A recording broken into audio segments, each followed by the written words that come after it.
தலைச்சுற்றலால் Chennai Apollo மருத்துவமனையில் முதலமைச்சர் மு.க.ஸ்டாலின் அனுமதிக்கப்பட்டிருக்கிறார். அவரை சந்தித்து நலம் விசாரிக்க துரைமுருகன் வந்திருக்கிறார். கூடுதல் தகவல்களை நமது செய்தியாளர் கோகுல் வழங்க கேட்கலாம். கோகுல், விவரங்கள். தலை சுற்றல் காரணமாக முதலமைச்சருக்கு திடீர் உடல்நலக் குறைவு ஏற்பட்டு அப்பல்லோ மருத்துவமனையில் சிகிச்சைக்காக அனுமதிக்கப்பட்டிருக்கக்கூடிய நிலையில தற்பொழுது அவரை சந்திப்பதற்காக திமுகவுடைய பொதுச் செயலரும் அமைச்சருமான துரைமுருகன் அப்பல்லோ மருத்துவமனைக்கு வந்திருக்கார். முன்னதாக துணை முதலமைச்சர் உதயநிதி ஸ்டாலின் அவருடைய குடும்பத்தினரும் அப்பல்லோ மருத்துவமனைக்கு வந்திருக்கிறார்கள். அப்பல்லோ மருத்துவமனையில் தொடர்ந்து மருத்துவ கண்காணிப்பில் முதலமைச்சர் இருக்கிறார். காலையில உடற்பயிற்சி மேற்கொள்ளும் போது அவருக்கு லேசான தலை சுற்றல் இருந்ததாகவும் அதனையொட்டி இன்று உடற்பயிற்சியை முடித்து விட்டு வீட்டிற்கு வந்த பின்னர் தலை சுற்றல் இருப்பது போல உணர்ந்த முதலமைச்சர் பின்னர் அண்ணா அறிவாலயத்தில் நடைபெற்ற நிகழ்ச்சிக்கு பின்னர் அப்பல்லோ மருத்துவமனைக்கு சிகிச்சைக்காக வந்திருந்தார். அவருக்கு தொடர்ந்து மருத்துவருடைய கண்காணிப்பில் வைக்கப்பட்டு அனைத்து சோதனைகளும் செய்யப்பட்டிருப்பதாக மருத்துவ குறிப்பில் தெரிவிக்கப்பட்டிருக்கிறது. அவரை ஏற்கனவே சுகாதாரத்துறை அமைச்சர் மா சுப்பிரமணியன் மருத்துவமனையில் முதலமைச்சருக்கு அளிக்கக்கூடிய சிகிச்சைகள் குறித்தெல்லாம் மருத்துவரிடம் கேட்டிருந்தார். துணை முதலமைச்சரும் வந்திருக்கார். மூத்த அமைச்சர் துரைமுருகனும் வந்திருக்கார். தொடர்ந்து அடுத்தடுத்த மருத்துவ சோதனைகள்லாம் செய்யப்பட்ட பின்னர் அவர் ஓய்வெடுப்பதற்கு மருத்துவர்கள் அறிவுறுத்துவார்கள் என்ற தகவலும் சொல்லப்படுகிறது. அப்பல்லோ மருத்துவமனை தரப்பிலிருந்து வெளியிடப்பட்ட அறிக்கையில் என்ன கூறப்பட்டிருக்கிறது கோகுல்?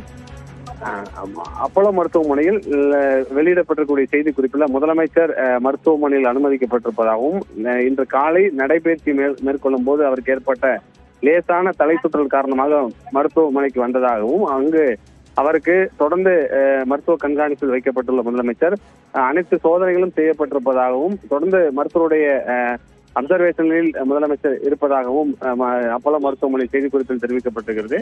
இன்று மாலை அல்லது நாளை வரை 2 நாட்கள் அவருக்கு தொடர்ந்து மருத்துவ கண்காணிப்பில் இருப்பார் என்றும் சில நாட்கள் அவர் ஓய்வு எடுப்பதற்கான வாய்ப்பு இருப்பதாகவும் மருத்துவமனை வட்டார தகவலாக இருக்கிறது. டிஸ்சார்ஜ் பற்றி ஏதேனும் தகவல் தெரிவிக்கப்பட்டுள்ளதா? தொடர்ந்து ஓரிரு நாட்கள் அவருக்கு மருத்துவ கண்காணிப்பில் இருக்க வேண்டும் என்று தெரிவிக்கப்பட்டது. காலையில வீட்டிலேயே டாக்டர் எழிலன் சட்டமன்ற உறுப்பினர் எழிலன் நேரடியாக முதலமைச்சருடைய வீட்டுக்கே சென்று முதலமைச்சர் காரில் தான் அவரும் வந்தார். அறிவாலய நிகழ்ச்சிகளை முடித்துவிட்டு அதே காரில் தான் எழிலனும் முதலமைச்சரோடு பயணித்தார். நேரடியாக அப்பல்லோ மருத்துவமனைக்கு வந்திருந்தார்கள். தொடர்ந்து சோதனைகள் செய்யப்பட்டிருக்கிறது. சில சோதனைகளுடைய முடிவுகள் வருவதற்கு சில மணி நேரங்கள் ஆகும். அந்த முடிவுகளின் அடிப்படையில் தான் அடுத்த கட்டமாக அவர் மருத்துவமனையிலிருந்து வீடு செல்வதற்கான மருத்துவர்களுடைய அறிவுறுத்தல் இருக்கும். தொடர்ந்து மருத்துவ கண்காணிப்பில் இருப்பதாக மருத்துவமனை தெரிவித்திருக்கிறார்கள். எடுக்கப்பட வேண்டிய அனைத்து சோதனைகளும் செய்யப்பட்டிருப்பதாக தெரிவிக்கப்பட்டிருக்கிறது. 4வது மாடியில் இருக்கக்கூடிய முக்கிய பிரமுகர்கள் இருக்கக்கூடிய அந்த அறையில் தான் முதலமைச்சர் காலையிலே அங்குதான் அவர் அனுமதிக்கப்பட்டார். மருத்துவருடைய கண்காணிப்பு இருக்கிறார்.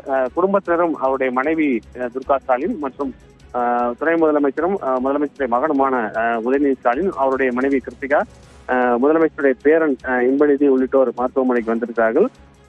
மூத்த அமைச்சர் துரைமுருகனும் சுகாதாரத்துறை அமைச்சர் மா சுப்பிரமணியனும் முதலமைச்சரை சந்தித்து உடல்நலம் விசாரித்ததோடு மருத்துவரிடம் அவருக்கு அளிக்கப்படக்கூடிய சிகிச்சைகள் குறித்து கேட்டிருந்திருக்கார். விரிவான விவரங்களை பதிவு செய்தமைக்கு நன்றி கோகுல்.